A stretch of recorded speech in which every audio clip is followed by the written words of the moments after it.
Baik, assalamualaikum warahmatullahi wabarakatuh.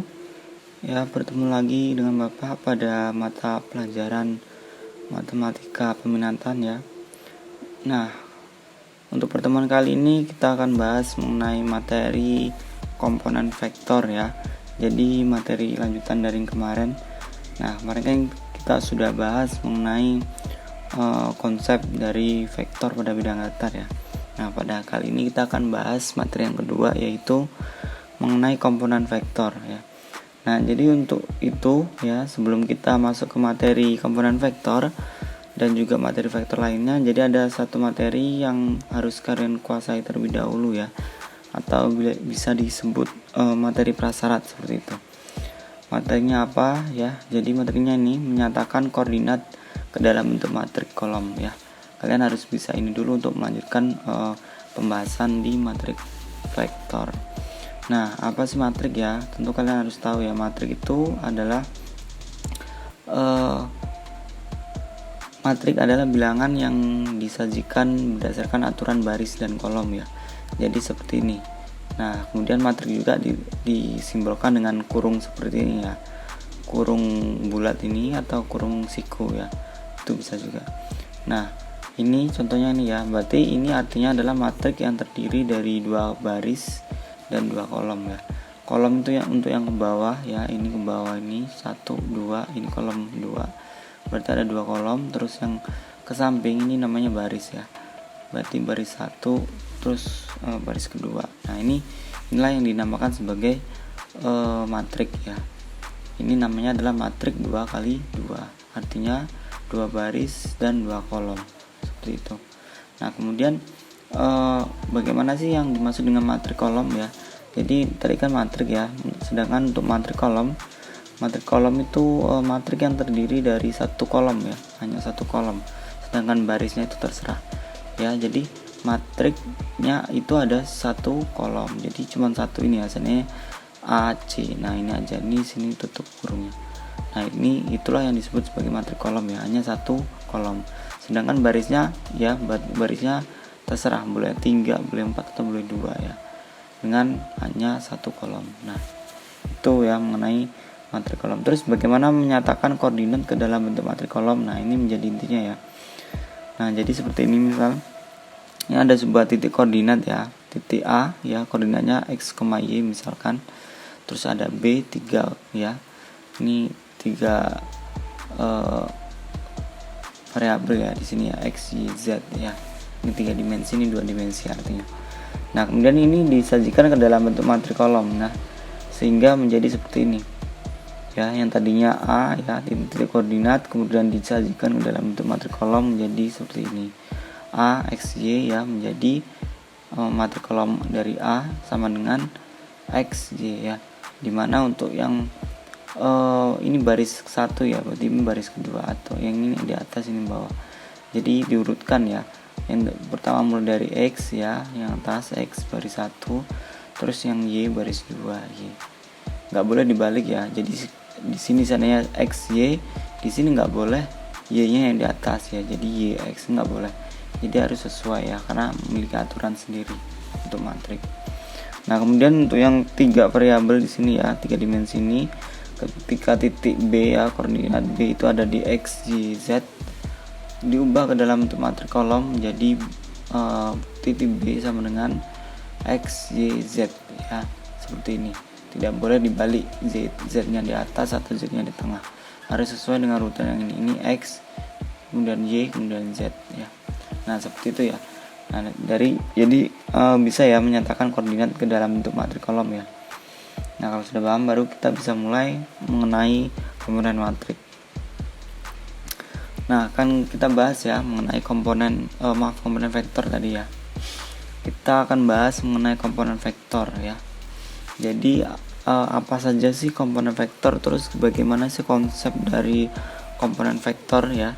Nah, untuk itu di sini ada sebuah gambar ya. Silakan diperhatikan. Nah, ini tentu kalian sudah sering ya melihat benda ini ya. Ini benda stick ya, stick PlayStation atau video game lah, seperti ini. Nah, untuk memahami komponen vektor melalui gambar ini ya, yang kita akan jadikan sebagai konsep komponen vektor ya.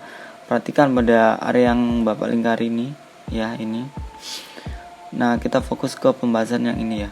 Nah, ini adalah tombol arah ya, tombol arah. Jadi arah ke kanan, arah ke atas, arah ke bawah, arah ke kiri ya. Nah, ini ada 4 tombol. Abaikan tombol-tombol yang lain. Kita fokus ke tombol yang ini.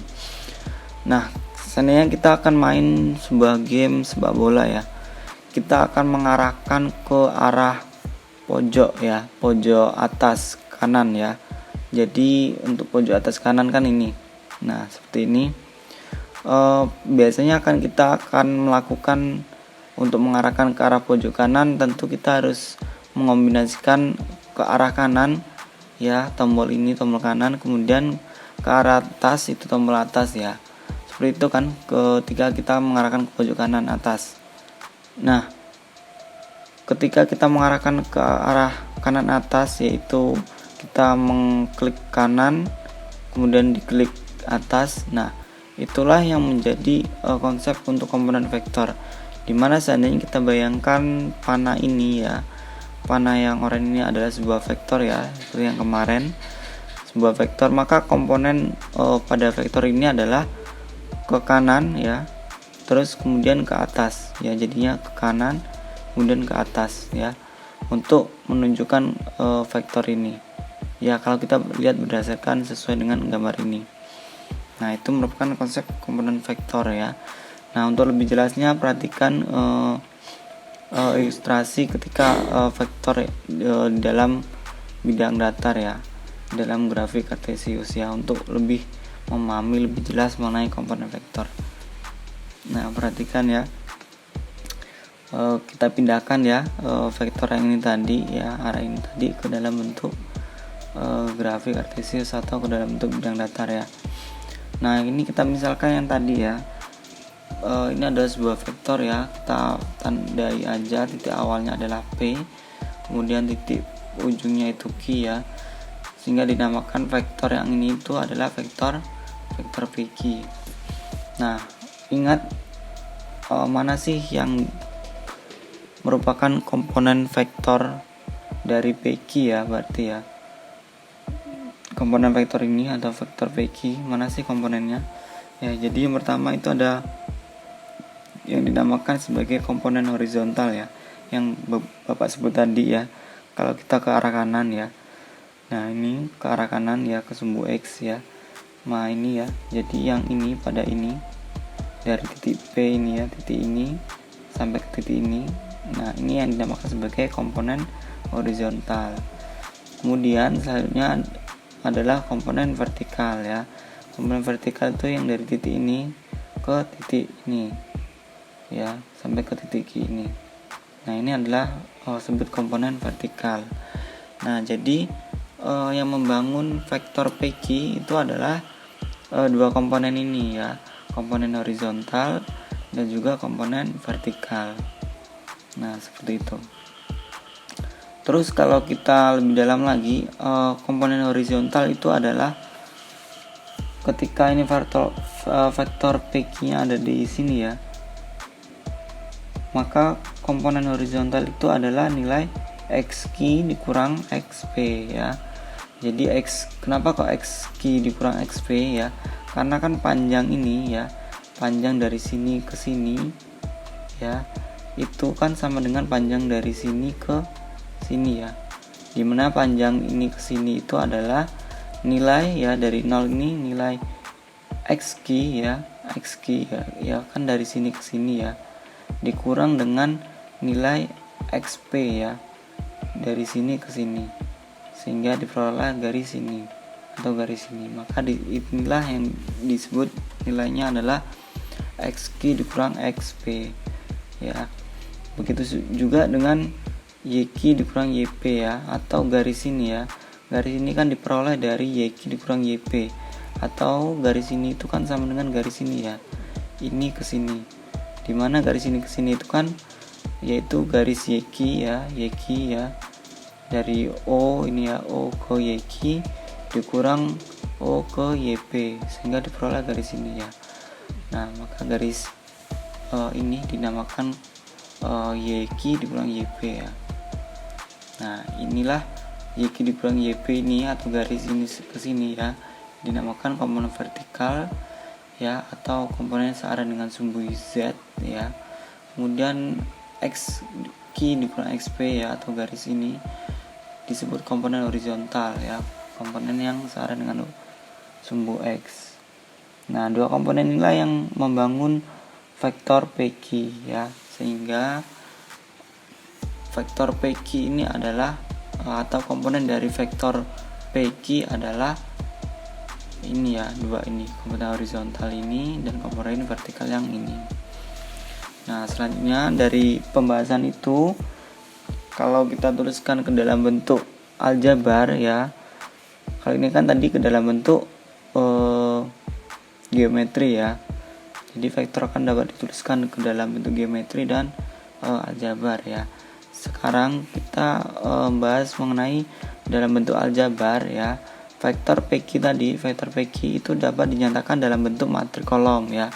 Ya, jadi yang kita pelajari tadi, matrik kolom itu adalah digunakan untuk menyajikan sebuah vektor ya, seperti itu. Jadi tadi kan vektor PQ ya.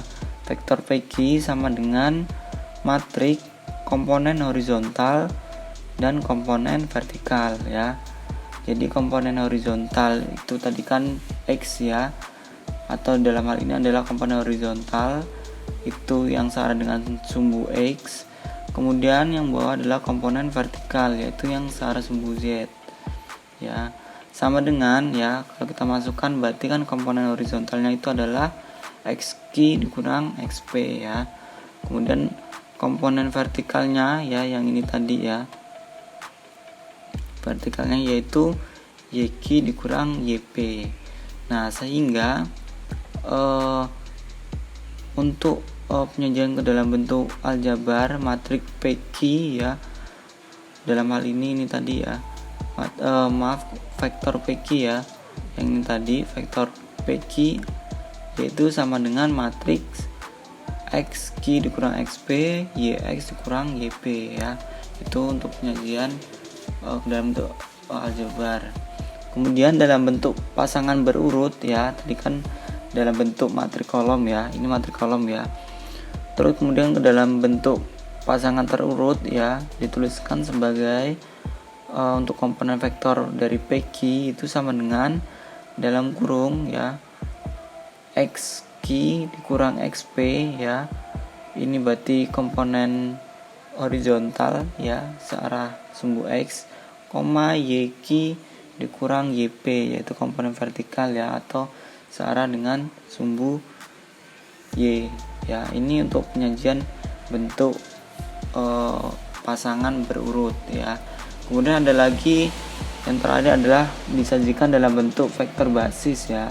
Vektor basis, jadi komponen PQ ya, komponen vektor PQ dalam bentuk vektor basis itu adalah A1 vektor I ditambah B1 vektor J ya.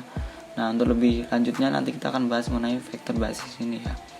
Nah, itu mengenai komponen vektor ya. Jadi sampai sini paham ya mengenai komponen vektor dan juga penyajiannya tadi ya, penyajian dari vektor dan komponennya. Nah, sampai sini harapannya kalian paham ya Nak ya. Nah, kemudian kita lanjut ya mengenai pembahasan selanjutnya. Nah, contoh ya. Nah, sini akan Bapak jelaskan mengenai contoh komponen vektor ya. Nah, perhatikan di sini ada sebuah gambar ya. Nah, ini ada sebuah gambar, ada dua buah vektor ya.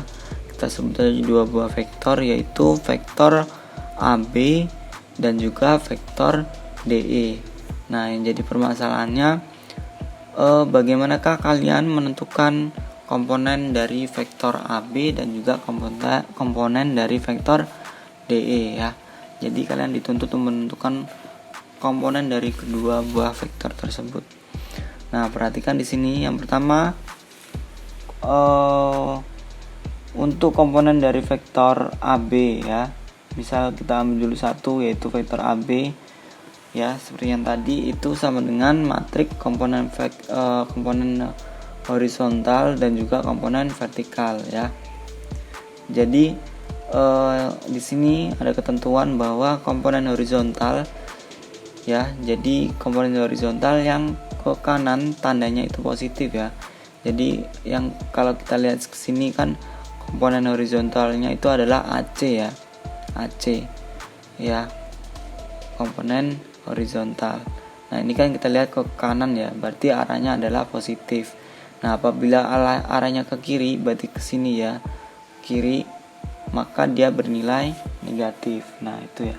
Kemudian untuk komponen vertikal ya sama, itu di sini komponen vertikal dari AB itu adalah CB ya. Nah, ini apabila ke atas itu nilainya positif ya, ini ke atas ya arahnya, maka nilai positif. Apabila nilainya ke bawah ke sini ya, maka nilainya itu adalah negatif ya, seperti itu. Sampai situ paham ya. Nah, kemudian barulah kita bisa cari ya sesuai permasalahan tadi mengenai komponen dari AB, vektor AB dan juga komponen dari vektor DE. Nah, yang pertama di sini ada komponen dari vektor AB ya, dimana vektor AB itu sama dengan ya, jadi di sini kita tuliskan ya, bisa kita tuliskan dimana vektor AB itu sama dengan, jadi A ke C ya, A ke C terus C ke B ya, itu komponennya A ke C, C ke B. Nah, masih ingat tadi kan ya, jadi komponen dari vektor AB itu adalah A ke C, C ke B ya. Jadi ke kanan kan 4 ya. Kalau kita lihat di sini ada, misalnya kita ini adalah satuan ya. Jadi ke kanan kan 4 ya, ke AC, AC ini ada 4 satuan ya, 1 2 3 4. Terus yang ke atas itu ada 3 ya, 3 satuan, 1 2 3. Maka sama dengan matriks 4 3 ya. Jadi kita tuliskan bahwa vektor AB itu sama dengan matriks 4 dan 3, matriks 4 3 ya. Nah, sampai sini paham ya untuk AB. Kemudian untuk yang DE juga sama ya, DE ya, DE ini, maka nilai DE itu komponennya yang pertama adalah matriks D ke F ya, ini D ke F, terus F ke E ya, sehingga ke kiri itu kan 4 ya, 1 2 3 4, kemudian ke atas itu 1 2 3 ya. Nah, ingat sini kan ke arah ke kiri ya, dari D ini kan vektor dari komponen DE ini yang D ke F ini adalah ke kiri, maka nilainya negatif, sedangkan yang F ke E kan ke atas, maka nilainya positif ya. Sehingga ini kan negatif, jadi min 4. Kemudian yang ke atas ya komponen vertikalnya adalah 3. Jadi vektor DE itu sama dengan min 4 dan 3. Nah, itu ya mengenai contoh dari komponen vektor ya. Jadi ketika kalian menuliskan vektor AB ya, itu sama dengan matriks 4 3 ya, atau matriks kesini AC dan CB. Kemudian untuk matriks DE itu untuk vektor DE maka sama dengan min 4 ya, min 4 kemudian 3 ya, matriks min 4 3. Nah, sampai situ saja mengenai materi komponen vektor ya. Silakan dipahami ya untuk pertemuan kali ini. Dan apabila ada yang bingung silakan ditanyakan ya. Bapak akhiri, wassalamualaikum warahmatullahi wabarakatuh.